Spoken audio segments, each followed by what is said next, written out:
So this video I'm going to show you how to do a 2-point perspective on this amazing little Lego cube that's made, or Lego piece, made out of 2 rectangular blocks and I call it a tag base plate.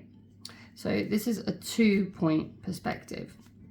It's different between a 1-point, because with a 1-point perspective you have the 1 vanishing point. With 2-point perspective, believe it or not, you have 2. So before I start drawing any part of my amazing product or my amazing shape, I'm going to draw myself something called a horizon line, like so. And then I'm going to identify 2 horizon. Does that have anything on the end? No, it doesn't. My 2 vanishing points. They could be anywhere on the line, but traditionally we normally just go for the ends. So I'm going to go for the ends. So those are my vanishing points or VPs. The next thing I'm going to do, I'm going to start by drawing the corner, a corner line of my amazing Lego shape. So literally one straight line going downwards. I'm using a ruler because I want to make this accurate. There we go. And I'm going to decide that the height, the base plate is going to start here. The height of the base plate is going to be here, so the thickness, and the height of the block, I'm going to say, is going to go there. What I'm now going to do is I'm going to take those 3 points and I'm going to vanish them to my 2 vanishing points that I've marked out previously, like so. Now when you draw these vanishing lines, you want to draw them really light so you can rub them out really easily later on. I'm obviously drawing it quite thick, quite heavy, so you can see what I'm on about. There we go. Perfect. Bit on the small side of life, but hey ho. So these are our vanishing lines as before. And these give the depiction or the distortion, the idea that our image is vanishing into 2 points. So it gives it a more extruded or protruded perspective.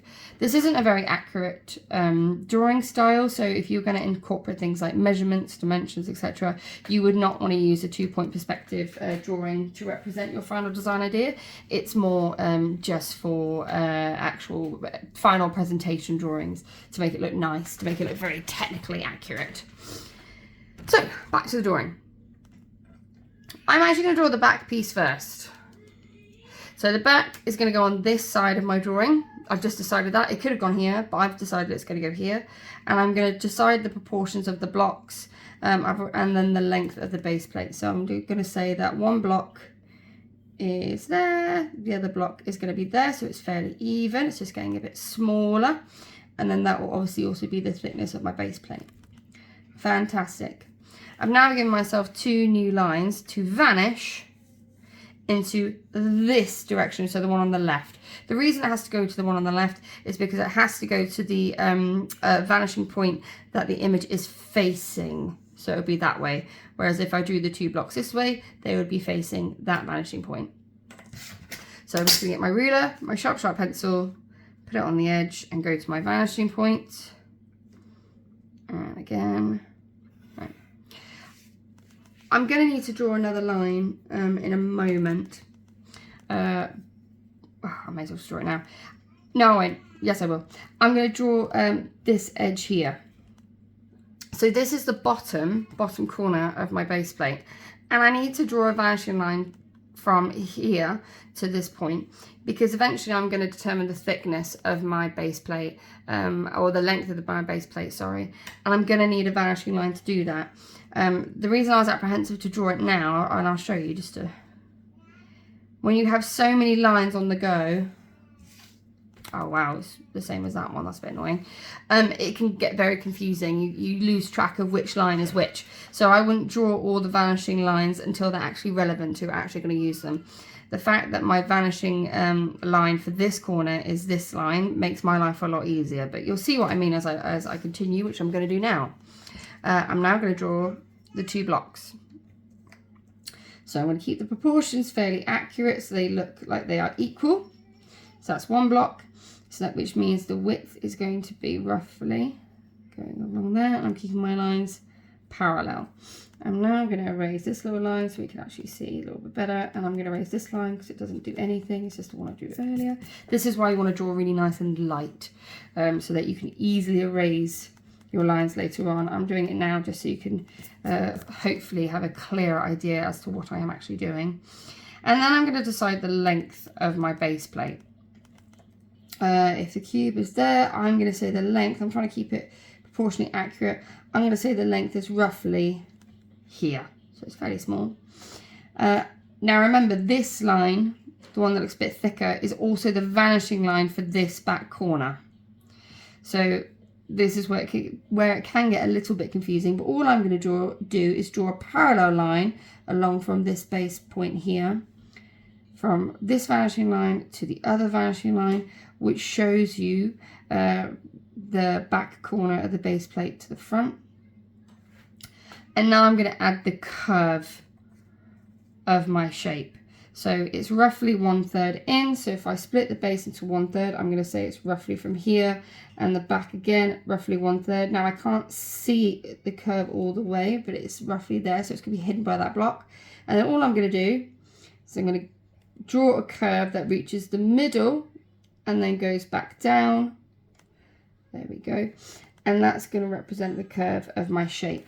Now, normally when you draw a curve of something, say that's my curve, and it's got depth to it, you want to extrude it by drawing two lines that go up on the furthest points away, and then you just copy that shape or that circle again. It gives the illusion of depth. So now that looks like it could be, I don't know, a button, for example. I can't do it here because the way that my image is actually vanishing off, the edge or the corner is hidden. So I can't represent the depth in any other way other than the way I've already done. So I don't need to add any more details to that. And that is the basic shape of my Lego. So again, if I was to then erase all of my vanishing points, I would be left with something that looks a little bit like that. So it looks like my Lego piece is shooting off into the distance onto that side. Now, the proportions I'm not too happy with actually. I think I would have made the base plate a little bit longer. I think it looks a little bit too short, but overall I'm still quite happy with it. If I was to do it again though, I would make that one I would make the base a bit longer. Now I want to add all these extra little pieces, so these little extruded pieces that I explained earlier. This is where you're going to want to use the vanishing points. So I have a extruded piece, or a button if you want to call it, at the top here and here. These are really, really small. But what I'm going to do is at the furthest points of my circles, I'm going to draw two lines going upwards. And then to make sure I am going to my vanishing point, I'm just going to erase those so you can just better see what I'm doing. There we go. I'm going to use my pencil and I'm going to draw two very faint lines going to my vanishing point. I'm not going all the way to the vanishing point because I don't need to. It's just for a very small bit. Oh yeah, there you go. Right. So now I'm going to try and copy that circle I drew previously, and it's going to fit into those vanishing point guidelines that I drew myself earlier. And again, here it's a little bit tighter. There you go, vanishing point guidelines. And those are the two little buttons or divots or whatever you want to, the extruded elements that would go on top of my blocks. You would do the same for the bottom here. And then for the hole would be a little bit different, however, because instead of, so if I just draw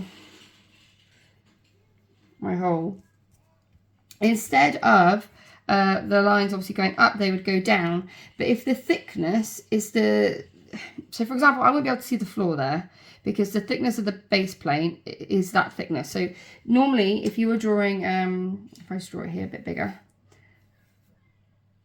normally if you were drawing the inside of an intruded area, you would just draw the width.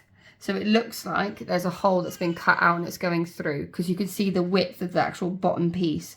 I can't do that here because the thickness is the same. But what I can do is draw a series of small lines going downwards to represent the fact that that is in fact hollow. It's a gap, there's nothing there.